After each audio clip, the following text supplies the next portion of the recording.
और रीजनिंग का प्रिपरेशन कैसे करें, कौन से बुक से करें, यूट्यूब में कौन से टीचर से पढ़ें, तो मेन फोकस आप लोग कहाँ करें ये। Hello everyone, welcome back to my YouTube channel. हम आशा करते हैं कि आप सभी लोगों का बीएसएससी इंटर लेवल और बीएसएससी सीजीएल 4 का तैयारी बहुत ही अच्छे से चल रहा होगा। वैसे ऑफिशियल नोटिफिकेशन तो कोई नहीं आया है कि बीएसएससी इंटर लेवल का एग्जाम कब तक होगा या फिर बीएसएससी सीजीएल 4 का नोटिफिकेशन कब तक आएगा, लेकिन आप लोग आशा रखिए कि 2 से 3 महीने में एग्जाम हो जाएगा। और एग्जाम बाद ही अब तक मतलब कि बीएसएससी सीजीएल 4 का नोटिफिकेशन नहीं आया, तो अब लग रहा है कि बीएसएससी इंटर लेवल वाला एग्जाम के बाद ही शायद कोई नोटिफिकेशन आएगा, ऐसा लग रहा है। लेकिन आप लोगों को आशा नहीं छोड़ना है, तैयारी करते रहना है। वैसे जब आप लोग इंटर लेवल वाला फॉर्म डाल दिए हैं, तो जब फॉर्म फिलअप हो गया है तो एग्जाम होना तो निश्चित है, भले थोड़ा सा लेट से होगा लेकिन एग्जाम होगा जरूरी। इसलिए आप लोग अपना तैयारी एकदम जोरों शोर से करते रहिए, ठीक है। वैसे बीएसएससी सीजीएल 4 का नोटिफिकेशन नहीं आया है, लेकिन आप लोग अगर अभी से ही अपना प्रिपरेशन अच्छे से कर लीजिएगा तो नोटिफिकेशन आने पे आप लोगों को टेंशन ज़्यादा नहीं रहेगा, ज़्यादा घबराहट नहीं होगा, ठीक है। वैसे मेरे यूट्यूब चैनल पे बहुत दिनों से कोई वीडियो नहीं आ रहा था, हम कोई भी अपडेट लेकर के नहीं आ पा रहे थे, क्योंकि इसका कारण था कि रेलवे से रिजाइन देना था। तो रिजाइन के प्रोसेस में मतलब कि थोड़ा 15-20 दिन से ज़्यादा ही टाइम लग जाता है। वैसे टेक्निकल रिजाइन था तो थोड़ा ज़्यादा प्रोसेस करना रहता है, थोड़ा ज़्यादा टाइम लगता है। तो अगर मान के चलिए कि हम एप्लीकेशन दे करके रिजाइन वाला मतलब कि एप्लीकेशन दे करके हम अगर घर में बैठ जाएं या फिर उन लोगों को जा करके रिकॉल ना कराएं, तो मतलब कि थोड़ा ज़्यादा टाइम लग जाता है। क्योंकि हम लोग जब रिजाइन के लिए लेटर देते हैं, फिर कोई भी हम अपना एप्लीकेशन देते हैं, तो जब तक जा करके उन लोगों को रिकॉल नहीं करवाए ना, तो वो लोग भूल जाते हैं कि मेरे पास कोई एप्लीकेशन आया भी था, ठीक है। इसलिए जा करके वहाँ पे डेली उन लोगों को रिकॉल कराना रहता है कि सर कर दीजिए जल्दी। तो ऐसे में थोड़ा टाइम लग गया था। वैसे हम एक ब्लॉग के माध्यम से आप लोगों को एक बार अपडेट दिए थे कि रिजाइन का प्रोसेस अभी कर रहे हैं, इसमें थोड़ा बिजी हैं। और उसके बाद से थोड़ा रूम भी शिफ्ट करना था उधर खाली करके, तो उसमें भी टाइम लगता है, क्योंकि सब सामान जितना था वो सब लेकर के यहाँ शिफ्ट करना, और खास करके पटना में रूम खोजना थोड़ा ज़्यादा ही मुश्किल हो जाता है।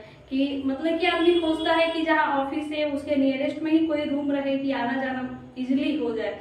क्योंकि पटना में जितने भी सचिवालय वाले ऑफिस में मतलब कि जो भी डिपार्टमेंट है ना सचिवालय के, उस सब में बायोमेट्रिक लगा हुआ है। 1 सेकेंड भी लेट करने से या फिर 1 सेकेंड भी पहले निकलने से स्पष्टीकरण मांगा जा रहा है। तो इतने भागा दौड़ी में टाइम नहीं बच पा रहा था कि हम कोई वीडियो बनाएं या फिर कोई अपडेट दें, तो इसके लिए आप लोग माफ करिएगा। वैसे अभी सब कुछ शिफ्ट हो गया है, रूम सब कुछ शिफ्ट हो गया है। वहाँ पे ज्वाइन भी हम 7 तारीख को कर लिए हैं। हमको लेबर रिसोर्स डिपार्टमेंट मिला है, यानी कि श्रम संसाधन विभाग, जो कि नियोजन भवन में है, वो मिला है। बहुत ही अच्छा ऑफिस है।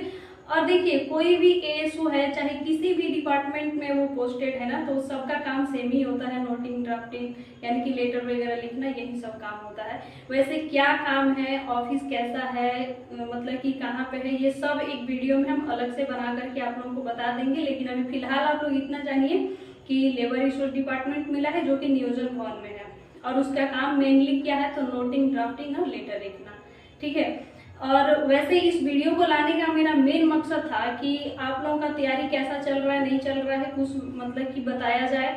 मेन फोकस आप लोग कहाँ करें, ये सब का मतलब कि थोड़ा सा जानकारी देना था। तो मेरा मेन बताने का इसमें इस वीडियो के माध्यम से यही मकसद है ना, कि आप लोग जितना हो सके मैथ और रीजनिंग को अच्छे से कवर करिए। क्योंकि मैथ और रीजनिंग ऐसा सब्जेक्ट है ना जिसमें आदमी एकदम कंफर्म रहता है और अच्छा स्कोर करता है। वैसे जीके और साइंस है, उसमें भी आदमी अच्छा स्कोर करता है, लेकिन थोड़ा ज़्यादा उसमें कॉन्फिडेंस नहीं हो पाता है। लेकिन जो रीजनिंग है और मैथ है ना, उसमें अगर आप अच्छे से मेहनत कर देते हैं तो टोटल मिलाकर के 75 क्वेश्चन हो रहा है। उसमें से अगर आप लोग 75 में से 65 भी कर देते हैं ना, 65 तो नहीं, आप लोग थोड़ा सा ज़्यादा मेहनत करिएगा तो 70 के आसपास आप पहुँचा सकते हैं। उतना भास्ट कोई मैथ का भी क्वेश्चन या फिर रीजनिंग का क्वेश्चन आता नहीं है, लेकिन 2-4 क्वेश्चन ऐसे मिल जाते हैं। तो चलिए हम लोग अपने मेन टॉपिक पे आते हैं और बात करते हैं कि मैथ और रीजनिंग का प्रिपरेशन कैसे करें ताकि हम अच्छा से अच्छा स्कोर कर पाएं, ज़्यादा से ज़्यादा स्कोर कर पाएं। तो देखिए, आप लोग प्रीवियस ईयर का जो सेट लगाए होंगे मैथ या रीजनिंग का, तो इससे आप लोगों को ये पता चल गया होगा कि कौन से चैप्टर से किस टाइप का क्वेश्चन पूछ रहा है और लगभग कितने क्वेश्चन पूछ रहा है, ठीक है। लेकिन फिर भी आप लोगों को उसका सिलेबस एक बार देखना है कि मैथ से कौन कौन सा चैप्टर है, रीजनिंग से कौन कौन सा चैप्टर है, और फिर आपको क्या करना है। जैसे कि आप मैथ का प्रिपरेशन कर रहे हैं, तो मैथ से आप एक चैप्टर लीजिए और उसको आप प्रिपेयर कर लीजिए। अब प्रिपेयर करने के बाद आपको क्या करना है, आप चाहे मैथ का चैप्टर लीजिए या फिर रीजनिंग का चैप्टर लीजिए, यानी कि जो भी सिलेबस में है ना उसका एक एक करके सारे चैप्टर का प्रिपरेशन करना है। लेकिन कैसे करना है, तो देखिए सबसे पहले आपको एक चैप्टर उठाना है और उसका जैसे मान के चलिए कि आप मैथ से कोई चैप्टर उठाए हैं तो उसको आप अच्छे से प्रिपेयर कर लीजिए, हर एक टाइप का क्वेश्चन उसमें से प्रिपेयर करिए, ठीक है। उसके बाद से आपको उसी चैप्टर का टेस्ट देना है, या तो आप मतलब कि कोई बुक है आपके पास चैप्टर टेस्ट का, मतलब कि चैप्टर वाइज क्वेश्चन दिया है तो उससे कर लीजिए, या नहीं तो सबसे अच्छा प्लेटफॉर्म है टेक्स्ट बुक। वहां पे हर एक चैप्टर का पार्ट वाइज करके सेपरेट क्वेश्चन दिया रहता है कि इस चैप्टर से ये क्वेश्चन है, ठीक है। तो वहां जाकर के आप सेट लगाइए। देखिए ऐसा नहीं है कि आप जिस दिन प्रिपेयर करिएगा किसी चैप्टर का उसी दिन सेट लगाना है। अगर आप सक्षम हैं, आपका मतलब कि ऐसा हो रहा है कि अलाउ हो रहा है माइंड से कि नहीं हम आज उसको सॉल्व कर सकते हैं, इतना सक्षम है, तो आप आज ही सेट लगाइए उसका चैप्टर का। लेकिन अगर आपसे आज नहीं हो पा रहा है तो अगले दिन उस चैप्टर का सेट लगाइए, उस चैप्टर से रिलेटेड क्वेश्चन को सॉल्व करिए, ठीक है। उसके बाद ही आगे वाला चैप्टर को तैयारी करिए और फिर से उसमें भी वही रूल अपनाना है कि एक चैप्टर किए कंप्लीट, फिर उसका चैप्टर टेस्ट देना है। अब ऐसा नहीं है कि आप उसके लिए कोई कंप्लीट बुक मांगिए, ऐसा वैसा आपको जहां से भी मिल रहा है मतलब कि क्वेश्चन वहां से आप लगा सकते हैं। और हाँ, अगर आपको किसी भी चैप्टर में कोई दिक्कत हो रहा है, अगर आप सेल्फ स्टडी कर रहे हैं और आपको कहीं भी दिक्कत हो रहा है किसी चैप्टर में, तो आपको क्या करना है कि उस चैप्टर को YouTube में सर्च करना है और वहां से जाकर के अच्छे से उसको समझ लेना है अगर कोई भी दिक्कत है तो, ठीक है। और आप मतलब कि प्रिपेयर करना है तो YouTube में सर्च करिए किसी बुक से, अगर सेल्फ स्टडी करके समझ पा रहे हैं तो अच्छी बात है, नहीं तो YouTube में सर्च मार के देखिए। वैसे हम आप लोगों को सजेस्ट करना चाहेंगे कि अगर कोई टीचर से आप लोग एक बार सारे मतलब कि जितने भी सिलेबस है उनको कवर कर लीजिएगा, तो ऐसे करके आपको मैथ का हर एक चैप्टर को सॉल्व करना है, फिर उसके बाद से चैप्टर वाइज टेस्ट लगाना है। फिर ऐसे ही प्रक्रिया आपको रीजनिंग के लिए भी अपनाना है कि रीजनिंग का हर एक चैप्टर को सॉल्व करना है, उसके बाद से आपको चैप्टर टेस्ट देना है, ठीक है।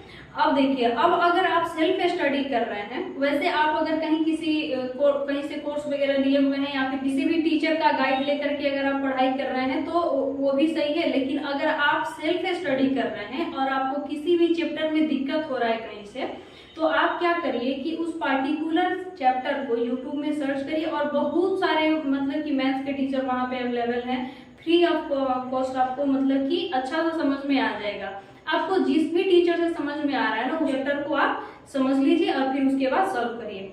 वैसे अगर हम बात करें यूट्यूब पे मैथ्स के टीचर के लिए, तो आदित्य रंजन सर हैं या फिर साहिल सर हैं, उनसे हम रेलवे का तैयारी भी मतलब कि जब करते थे तो मैथ्स पढ़े हुए थे, तो वो लोग भी बहुत अच्छे से कवर कराते हैं। आप लोग वहां से जा करके प्रिपरेशन कर सकते हैं हर एक चैप्टर का पार्टिकुलर सर्च कर करके, ठीक है। जो आपको समझ में आ रहा है वो आप सॉल्व करिए सेल्फ स्टडी से, लेकिन जो समझ में नहीं आ रहा है उसको यूट्यूब पे सर्च करिए और फिर उसके बाद से उसको समझिए और चैप्टर टेस्ट लगाइए।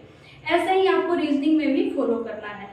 लेकिन अगर आप किसी टीचर से, पार्टिकुलर टीचर से अगर गाइड लेकर के पढ़ रहे हैं तो सबसे अच्छी बात है, क्योंकि ऐसा करने से क्या होता है ना कि आप अगर फ्रेशर हैं, अगर आप पहले से तैयारी कर रहे हैं, बहुत सारा आपको एक्सपीरियंस है, तब तो आप सेल्फ स्टडी करके अच्छे से निकाल सकते हैं। लेकिन आप फ्रेशर हैं तो जो भी फ्रेशर होते हैं ना उनको गाइड का जरूरत होता है। और अगर आप किसी टीचर के गाइड में रह करके प्रिपरेशन करते हैं, वो क्या करते हैं कि आपको जीके, जीएस या फिर मैथ, रीजनिंग हर एक का अच्छे से चैप्टर वाइज मतलब कि बहुत ही अच्छे से पूरा फुल कोर्स आपका मतलब कि दे करके अच्छे से तैयारी करवा देते हैं। तो आपको वहां से हर एक चैप्टर का अंदाजा हो जाता है कि किस टाइप से क्वेश्चन सॉल्व करना है, कैसे कैसे करना है, ठीक है।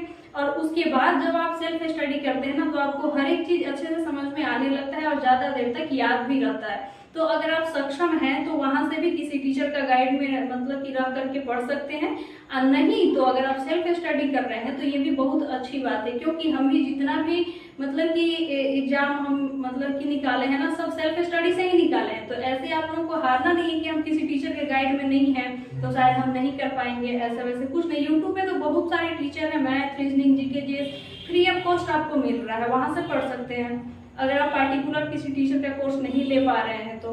क्योंकि हम भी वैसे ही पढ़ाई किए थे, जो भी समझ में आ रहा है आपको वो खुद से करिए, जो नहीं आ रहा है समझ में यूट्यूब में सर्च करिए, फिर उसके बाद से उसका चैप्टर टेस्ट लगाइए, ठीक है। तो इस प्रकार आप लोग मैथ और रीजनिंग का प्रिपरेशन करिए, बहुत ही अच्छा स्कोर करिएगा, ये मेरा एक्सपीरियंस है, ठीक है। आशा करते हैं कि आप लोग का मैथ और रीजनिंग का तैयारी इस टाइप से करने से बहुत ही अच्छा हो जाएगा। और वैसे हम मैथ और रीजनिंग का बुक के बारे में तो पहले वीडियो में भी जिक्र किए थे, लेकिन हम अभी भी बता देते हैं कि SD Yadav, doctor SD Yadav का जो बुक है मैथ का, वो बहुत ही अच्छा बुक है। हम खुद भी उसको पढ़े हुए हैं, हम अपने एक्सपीरियंस के हिसाब से बता रहे हैं। आप उसको लेकर के हर एक चैप्टर को आप कर सकते हैं। उसमें क्योंकि जो भी क्वेश्चन का टाइप होता है ना, हर एक टाइप का क्वेश्चन और मतलब कि समझाया भी गया है और प्रैक्टिस के लिए दिया भी गया है। तो वो बुक हमको बहुत अच्छा लगता है। और एक आर एस अग्रवाल का बुक है। आप दोनों में से किसी भी बुक को अगर आप ले लेते हैं तो आप बहुत ही अच्छे से सारे चैप्टर को कवर कर लेंगे। और रीजनिंग का बात है तो आप वो जो अरिहंत का मास्टर रीजनिंग बुक है उससे प्रैक्टिस करिए, बहुत ही अच्छा बुक है। तो ये रहा आज के लिए मैथ और रीजनिंग का प्रिपरेशन कैसे करें, कौन से बुक से करें, यूट्यूब में कौन से टीचर से पढ़ें। तो टीचर में हम 2 जन से पढ़े हैं, उनका नाम हम आप लोगों को बता दिया। और बाकी आपको जहां से समझ में आए वहां से कर सकते हैं, कोई दिक्कत नहीं है, क्योंकि आपको जहां से भी समझना है अपना प्रिपरेशन अच्छा करना है। ठीक है, तो ऑल द बेस्ट आप लोगों को अपने प्रिपरेशन के लिए। एक ऐसे ही आप लोग मन लगा करके अपना प्रिपरेशन करिए और जल्दी आइए बीएसएससी इंटर लेवल में। और उसके बाद से बीएसएससी सीजीएल 4 का जो नोटिफिकेशन आया है उसमें भी जल्दी से आइए सभी आदमी।